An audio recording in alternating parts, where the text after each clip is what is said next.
చూడొచ్చు. వాటి మీద రాసి ఉంది కూడా, నేమ్స్ కూడా. ఇదిగోండి, జీబ్రా ఉంది ఇక్కడ, అక్కడేమో అడవి పంది ఉంది. మరి లైన్ మీట్ లోపల ఉండి ఉండొచ్చు. రెఫ్రిజిరేటర్లో నుండి లోపలికి తీసాను మీట్. చాలా ఆశ్చర్యం అనిపిస్తుంది, ఎందుకంటే ఆఫ్రికా కాంటినెంట్లో మనం కనీసం 20 దేశాల పైన చూసాం. అక్కడ ఎంతో ఎక్స్ప్లోర్ చేసాం 2-3 సంవత్సరాల పైన. కానీ ఒక్క చాట కూడా నాకు లైన్ మీట్ దొరుకుతుందని ఎక్కడా వినలేదు.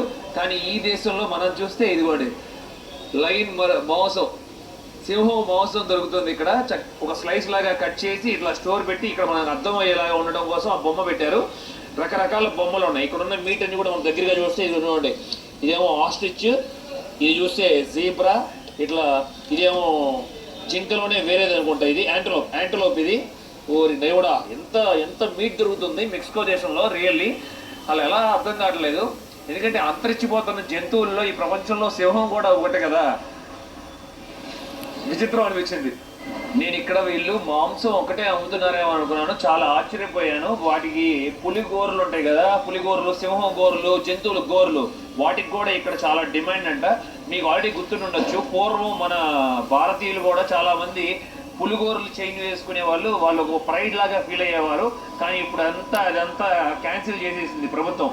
ఒకవేళ అలా ఎవరైనా తీసుకొస్తే మటుకు అంతే సంగతులు, జైలు పాలవుతారు. అలాంటి ప్రయత్నం కూడా ఎవరు చేయొద్దు. ఇంతకుముందు నేను ఉగాండాలోనే ఎక్కడో ఎక్స్ప్లోర్ చేస్తున్నప్పుడు ఒక అతను ఇలాగే చేసి పులిగోరలు విమానంలో ఇండియా తీసుకొద్దామని పట్టుబడితే 50 లక్షల రూపాయలు ఎంతో, ₹1 కోటి ఫైన్ వేశారంట తనకి. అలాగే ఇక్కడ చూడండి, రకరకాలు ఉన్నాయి. ఇక్కడ చూస్తున్నారు కదా, ఇది జాగ్వర్ అంట. లైన్ అయితే ఆల్రెడీ సేల్ అయిపోయింది. ఈ జాగ్వర్ పులిగోర వచ్చి మనకి 4,900 పెసో, అంటే మన డబ్బుల్లో 25,000 రూపాయలు.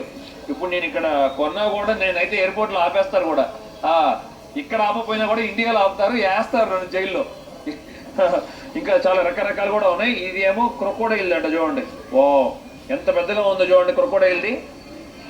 ఇంకా రకరకాలు ఉన్నాయి. ఇదేమో జాబ్లీ అని చెప్పి ఉంది. ఇదేమో కోయట్ అని తెలుసు కదా, చిన్న జంతువు. ఎక్కువగా మనకి అమెరికాలో ఉంటాయి, పొలాలు పాడు చేస్తూ ఉంటాయి అని చెప్పి గన్తో కాలుస్తూ ఉంటారు కోయట్స్ని. వీటి పేర్లు స్పానిష్లో ఉండడం వల్ల చెప్పడానికే కొంచెం కష్టంగా ఉంది. లోబో అంట. ఈ లోబో అంటే వూల్ఫ్. ఇక్కడ కూడా